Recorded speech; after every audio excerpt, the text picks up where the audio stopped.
महाभारत को केवल कौरव और पांडव का युद्ध ही नहीं माना जाता, बल्कि श्री कृष्ण के चमत्कारों के लिए भी याद किया जाता है। कुरुक्षेत्र की रणभूमि पर श्री कृष्ण ने शस्त्र नहीं उठाया था, लेकिन अर्जुन का सारथी बनकर उन्हें विजयी रथ पर सवार जरूर किया था। महाभारत और कई पौराणिक कहानियों में श्री कृष्ण के कई चमत्कारों का उल्लेख किया गया है।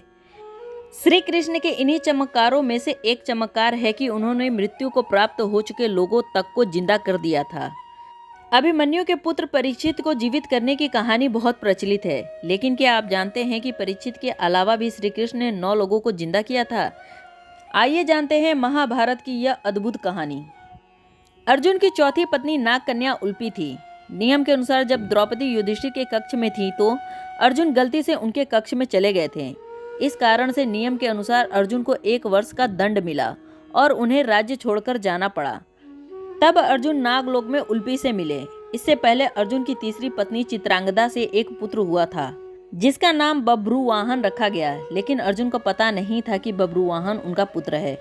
अश्वमेध यज्ञ के दौरान जब पांडव ने घोड़ा छोड़ा तो घोड़ा जाते जाते मणिपुर राज्य में जा पहुंचा, जहां पर मणिपुर राज्य के राजा बभ्रुवाहन ने घोड़े को पकड़ लिया।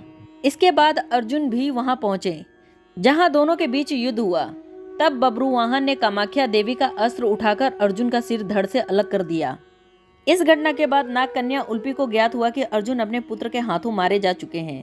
उल्पी घटना स्थल पर प्रकट हुई और अर्जुन के लिए विलाप करते हुए मदद के लिए प्रार्थना करने लगी। उल्पी की प्रार्थना श्री कृष्ण तक पहुंची और कृष्ण उस जगह पर प्रकट हुए।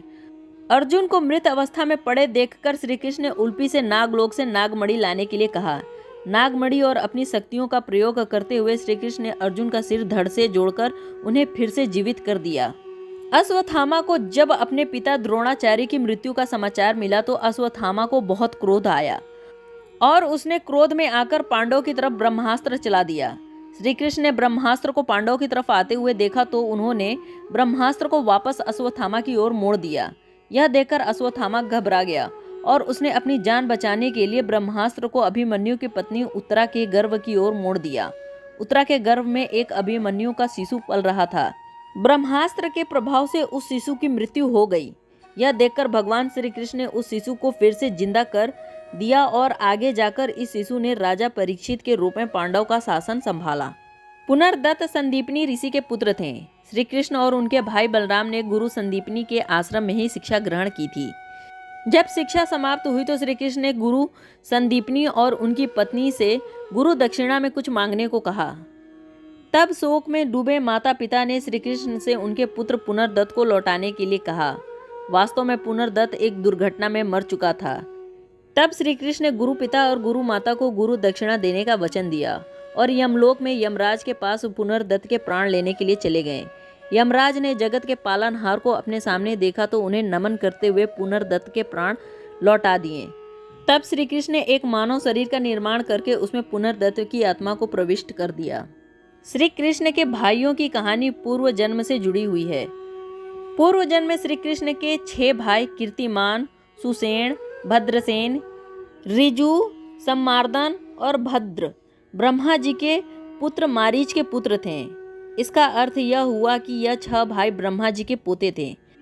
ब्रह्मा जी स्नेह वर्ष अपने पोतों की हर गलती को क्षमा कर देते थे। इस कारण से 6 भाइयों को अहंकार हो गया और वे उत्पात मचाने लगे।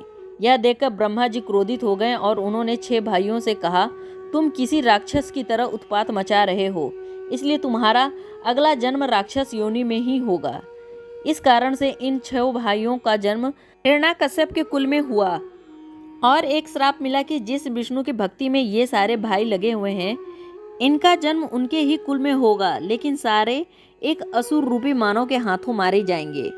इस श्राप के कारण ही देवकी के गर्भ से इन 6 भाइयों का जन्म हुआ और एक एक करके सारे पुत्र असुरी स्वभाव के कंस के हाथों मारे गए।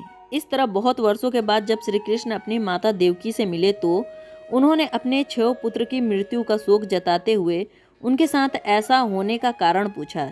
यह सुनकर श्री कृष्ण ने उन्हें सारी कहानी कह सुनाई। कहानी सुनकर देवकी माता ने अपने पुत्रों से मिलने की इच्छा जताई।